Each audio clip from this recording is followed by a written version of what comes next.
Hi friends, good morning. Welcome to my Bangla blog channel. I hope তোমরা সকলে খুব ভালো আছো অ্যান্ড সুস্থ আছো। আজকে হচ্ছে বুধবার আর অনেক দিন পর আবার ব্লগ করছি। লাস্ট করেছিলাম সপ্তমীতে, তারপরে আর কোনো ব্লগে আমি করতে পারিনি। তো সবাইকে জানাচ্ছি শুভ বিজয়ের অনেক অনেক শুভেচ্ছা, বড়দের আমার প্রণাম আর ছোটদের অনেক অনেক ভালোবাসা। তো আজকে হচ্ছে বুধবার, যেমনটা তোমাদের বললাম, আর আজকে হচ্ছে কোজাগরি লক্ষ্মী পুজো। তো ভাবলাম আজকে লক্ষ্মী পুজোর দিন একটু ব্লগ করি আর তোমাদের সাথে শেয়ার করবো কীভাবে আমাদের বাড়ির পুজো হয়, মানে আমার বাপের বাড়িতে কীভাবে পুজো করা হয় সেটাই তোমাদের সাথে শেয়ার করব। এখন ঘড়িতে বাজে হচ্ছে 11:30 আর ব্লগটা আজকে শুরু করতে অনেকটা লেট হয়ে গেছে। ভেবেছিলাম সকাল সকাল শুরু করব, বাট হয়ে ওঠেনি, কারণ পুচকুটা ছিল, ওকে সকালে ওষুধ খাওয়াতে হয়, দেন তারপরে ওকে খাইয়ে দাইয়ে পরিষ্কার করে ঠোরে এই করেছি। আর তারপরে সকালবেলা উঠে দেখলাম মাও সমস্ত অনেক কিছু কাজ টাজ করছে, যত বাসন টাসন ছিল, মানে যেহেতু আজকে পুজো আছে তো বাসনপত্র তো সব ধুতেই হবে, সেগুলো মা সব কাঁচা মানে ধোয়াধুয়ি করছিল। তারপরে আমি পুচকুর যত জামা ছিল, মানে আধোয়া জামা ছিল, সেগুলো সব ধুয়ে দিলাম। তো ওই করে আর ব্লগটা স্টার্ট করা হয়নি।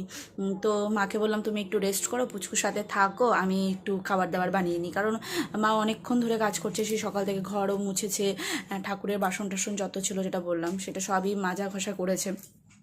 তো সেই জন্য মাকে বললাম তুমি বসো পুচকুর সাথে, আমি গিয়ে হচ্ছে মানে খাবার টাবার বানিয়ে নিই। তো গৌতম কালকেই বলেছিল মাকে যে আজকে হচ্ছে রুটি আর হচ্ছে আলু চচ্চড়ি করে দিতে। তো সেটাই যেহেতু মানে অত তামঝাম নেই, সিম্পল হয়ে যাবে তাড়াতাড়ি, সেজন্য আমি বললাম কি তুমি বসো, কিছুক্ষণই টাইম লাগবে, আমি করে নিই। তো আমি পরোটা আর আলু চচ্চড়ি করে দিলাম, ও নিয়ে চলে গেছে।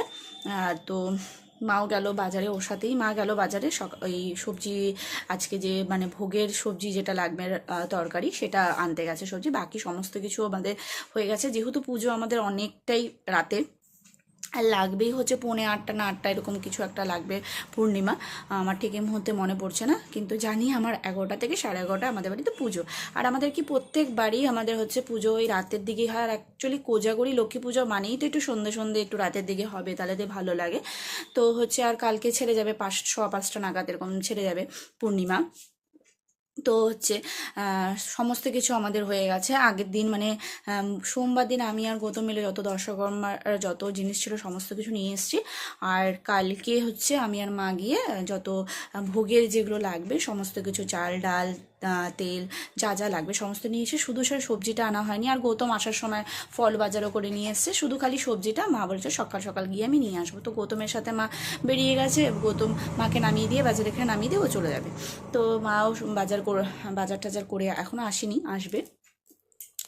তো এখন তো পুচকুকে নিয়ে আমিই আছি, এই যে এখানে শুয়ে আছে। তো ওকে স্নান টান করাবো, মা এলেই স্নান করাবো। তো তোমাদের সাথে তো শেয়ার করবো কি যেটা বললাম যে পুজো আমাদের বাড়িতে কীভাবে হয় না হয়, তো সমস্তটাই তোমাদের সাথে শেয়ার করব। তোমরা দেখতে থাকো, আই হোপ তোমাদের ব্লগটা ভালো লাগবে দেখতে। এবারে লক্ষ্মী পুজোটা আমাদের বাড়িতে একটু তাড়াতাড়ি হচ্ছে, মানে 11টা থেকে 11:30 ব্রাহ্মণ টাইমিং দিয়েছে।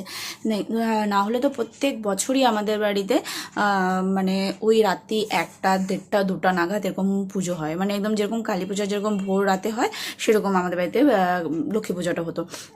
সবার বাড়িতে করে এসে, যে আগে আমাদের বাড়িতে পুরোহিত ছিলেন পূজা করতেন, এখন তিনি নেই, তো হচ্ছে উনি হচ্ছে সবার বাড়িতে আগে পুজো টুজো করে লাস্টে আমাদের বাড়িতে পুজো করতো। যেহেতু আমাদের মূর্তি পুজো, আর মূর্তি পুজো তো মানে যেটা কাঠামো থাকে সেটাতে যজ্ঞ করতেই হয়, এটা মাস্ট। এমনি তো সবাই আজকাল তো যজ্ঞ করেই, বাড়ির যজ্ঞ করা তো খুব ভালো, হ্যাঁ, কিন্তু যেটা কাঠামো প্রতিমা হয় সেটাতে তো করতেই হয় যজ্ঞ।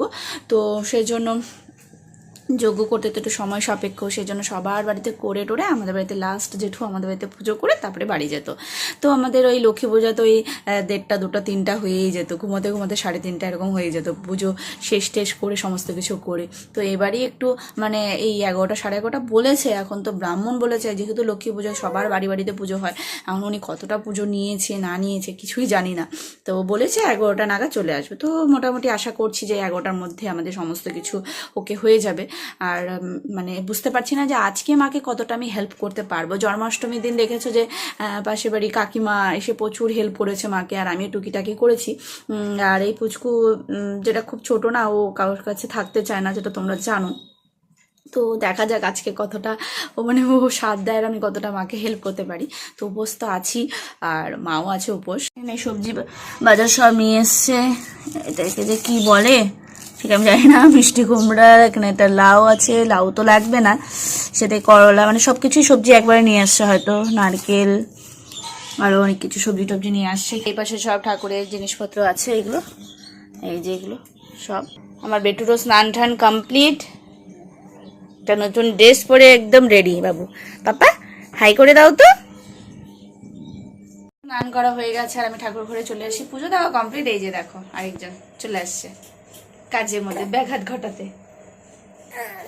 আর এদিকে আমার পুজো দেওয়া একদম কমপ্লিট হয়ে গেছে। আর তার আগে উনি ঘুম থেকে উঠে গেছে, এখন ওনাকে তো নিতেই হবে। চলো এদেরকে একটু শান্ত করি আগে। হচ্ছে নাড়ুর প্রিপারেশন করছে, গুড় জাল দিচ্ছে, তারপরে নারকেলের যে সেগুলো করে রাখছে সেটা দিয়ে দিবে। এখানে বেলপাতা সব বেছে রাখছি যজ্ঞের জন্য। 128টা না 28টা, শুধু 108টা অনেকে দেয়, অনেকে 28টা দেয়। তো আমরা যেহেতু দাদু থাকাকালীন 28টা করেই দিত, তাই জন্য 28টা করে বেলপাতা বাছা এখানে আমি বেছে রেখে দিয়েছি। সাথে একটা পান, মালভোগ কলা, একটা সুপারিও রেখে দেবো একসাথে, তাহলে যজ্ঞের টাইমে অসুবিধা হবে না। আর এখানে পুজোর জন্য যে বেলপাতা লাগবে সেগুলো এখানে ধুয়ে দিয়ে সব রেখে দিচ্ছি।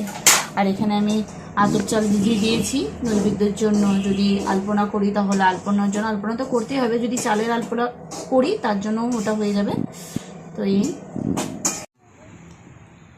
তো এখন বানানো হচ্ছে মুরকি। খইয়ের মধ্যে গুড়টাকে জাল দিয়ে ভালো মতো, যখন একটু চিটচিট ভাব আসবে তাই না, তারপরে এটা খইয়ের মধ্যে ছেড়ে দিতে হবে, তাহলে সেটা মানে সব একসাথে জড়িয়ে যাবে, ওটাই হচ্ছে মুরগি।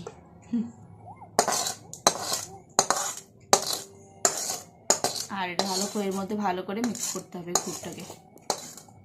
আরও একদম কমপ্লিট। একটু শেপগুলো একটু এবড়ো খেবড়ো হয়েছে, কারণ প্রচণ্ড পরিমাণে গরম ছিল, যেভাবে করে করতে করেছি। এদিকে মুরগি হচ্ছে মালসার মধ্যে দেওয়া হয়ে গেছে। আমাদের আবার মালসার মধ্যে দুপাশে দুটো দিতে হয়, বাকি তুমি এক্সট্রাভাবেও দেওয়া যায়।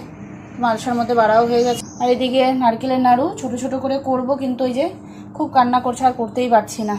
দেখি এখানে জাস্ট গরম ছিল বলে জাস্ট বড় বড় করে করা হয়েছে, তারপরে এটা ভেঙে ছোট ছোট করে করছিলাম, কিন্তু যা কান্না করছে ও, জানি না কিভাবে কি করব।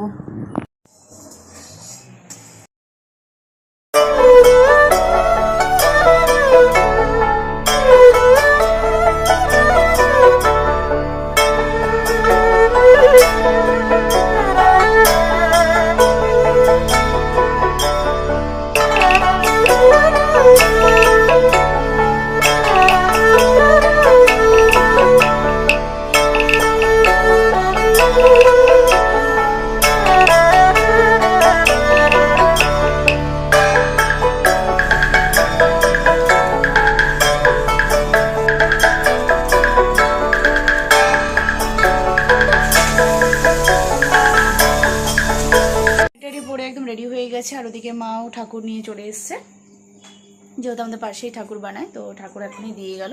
ঠাকুর ওখানে আমি বসিয়ে দিয়ে গেছে। এখন জাস্ট ঠাকুরের জায়গাটা হলে পরিষ্কার করে সমস্ত জিনিস যেগুলো জোগাড় হয়ে গেছে সমস্ত কিছু ওখানে গিয়ে সাজাবো, বাস এটা করলেই হয়ে যাবে।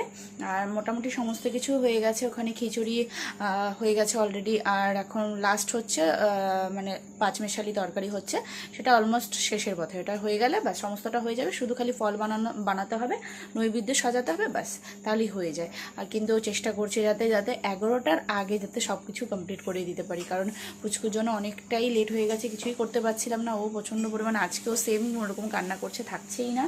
তো টুকটাক করে খালি অল্প অল্প করে জোগাড় করে রেখেছি, সেগুলো সমস্ত কিছু এখন কমপ্লিট করতে হবে। পর আবার তোমাদের সাথে কথা হচ্ছে। এখানে মোটামুটি সব জোগাড়জান্তি করা হয়ে গেছে, শুধু ভোগের খিচুড়িটা থালায় বেড়ে দেন তারপরে এখানে রাখবো।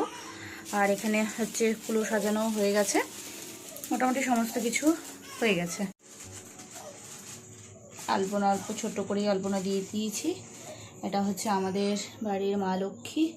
কেমন হয়েছে সবাই জানিও। সব জোগাড়টান্তি হয়েছে, জাস্ট খালি খিচুড়িটা এখানে ভোগ যেটা সেটা দিলেই হয়ে যাবে।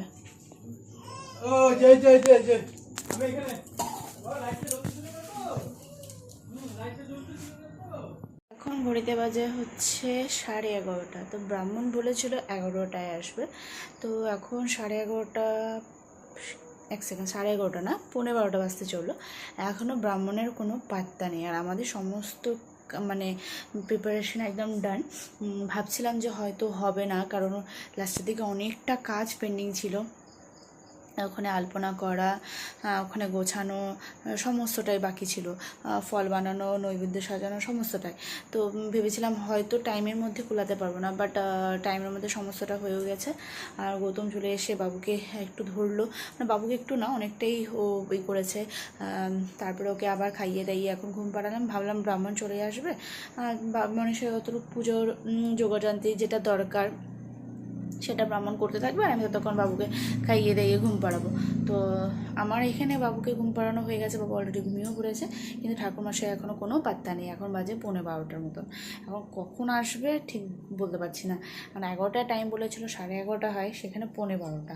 এখন তাই হচ্ছে, মা আবার গেল পাশের বাড়িতে পুজো হচ্ছে সেখানে দেখতে, যে এই ব্রাহ্মণই করছে কিনা। যদি এই ব্রাহ্মণই করে তো ভালো কথা, আর যদি না করে তাহলে ফোন করতে হবে।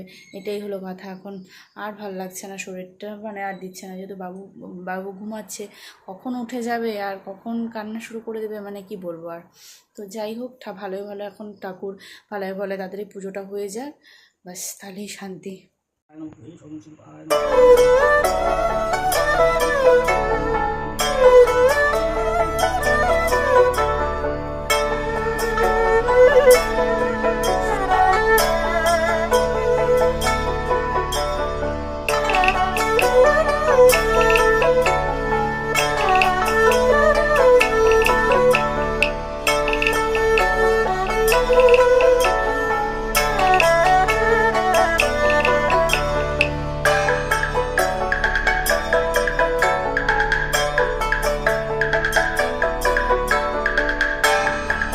হচ্ছে 1:03, এই জাস্ট পুজো কমপ্লিট হলো আমাদের।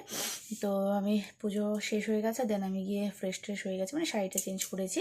এখন আমরা প্রসাদ খাবো, দেন তারপরে ঘুমিয়ে পড়বো। মানে আর শরীর দিচ্ছে না, এতটাই টায়ার্ড লাগছে। তো চলো, আজকের ব্লগটা আমি এখানেই শেষ করছি। যদি কোথাও ভালো লেগে থাকে please like, comment and share করো, সাথে সাবস্ক্রাইব করো, অ্যান্ড সাবস্ক্রাইবের পাশে থাকা বেল আইকনটা অবশ্যই প্রেস করো, তাহলে আমি যখনই ভিডিও পোস্ট করবো নোটিফিকেশান তোমরা পেয়ে যাবে। অ্যান্ড নেক্সট ব্লগের সাথে খুব শিগগিরই দেখা হবে। ততক্ষণে সবাই ভালো থেকো অ্যান্ড সুস্থ থেকো। টাটা।